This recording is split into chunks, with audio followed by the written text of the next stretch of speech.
Hi, my name is Esterphanie St. Juste, and I'm an organizer.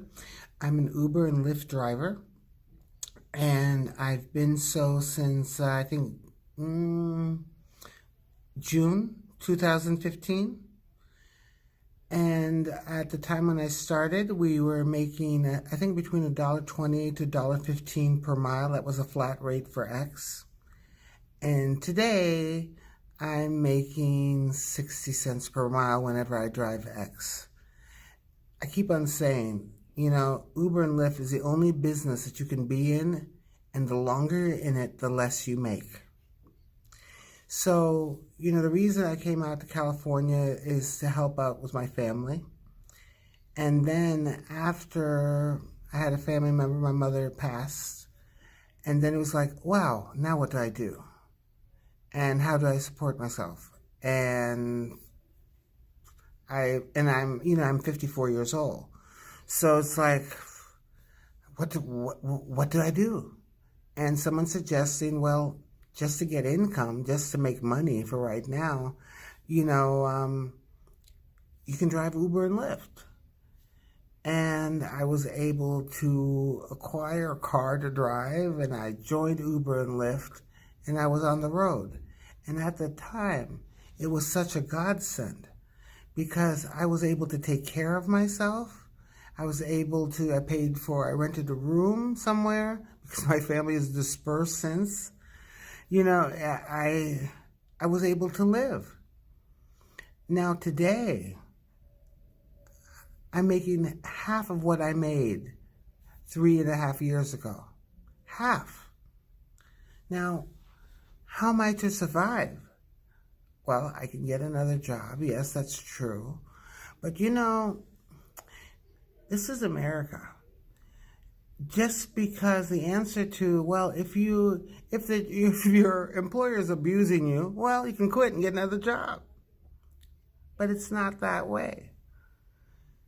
The answer isn't to quit and get another job. It's for the employer to step up and to do his employees better.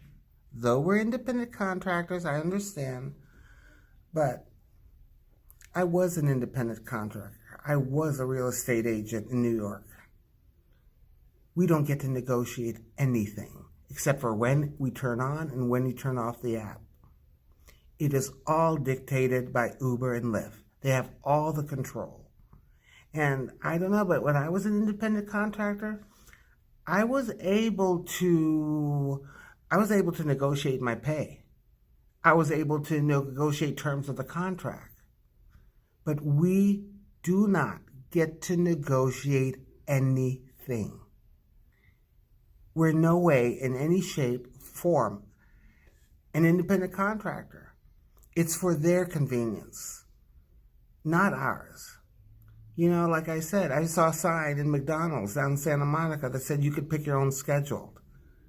So there's no definition about an independent contractor that says, well, for you to be an independent contractor, as long as you pick your own schedule, you're an independent contractor. It's a lot more than that. So I think that, I know that Seattle had gone for a unionization, and their city supported it, but I think they stayed with an independent contractor.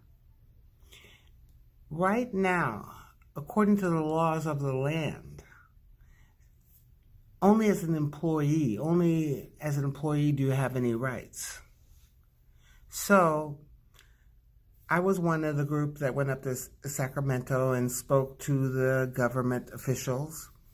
And it was explained to us that for us to get any rights, there are rights that we already have if we're employees, not fake independent contractors like we are now. So I say that we should acknowledge that what we are, face the facts. They are an employer. In fact, people, when you get in the car, they say, oh, I'm in an Uber. I'm in a Lyft. They get that. The riders get that. So right now, we have to get it and move forward. And what I suggest, and what was suggested also, I think from my take on the Sacramento visit, was that what we can do is support the legislation going forward, that they declare us employees. This is just my opinion, but I'm sharing it with you. That they declare us employees, then we have a right to unionize. We have a right to organize. Like they weren't able to, because in Seattle, it's still in court. They're still litigating it because they remain independent contractors. But us as employees, we wouldn't have that. So I say that we become employees. We are already, but officially recognized as employees, get some protections for ourselves, get some benefits for ourselves, and then we sit down at the table with Uber and Lyft when we're organized, through a union or an organization, whatever it may be, and then they have to sit down with us then. It's not Uber and Lyft. Oh, gee, Uber and Lyft. Why doesn't Uber and Lyft do this? Why doesn't Uber and Lyft? They don't have to. That's why they're not doing it. They like it the way it is. So, if we go with that program, then they'll have to listen to us because they don't have a choice.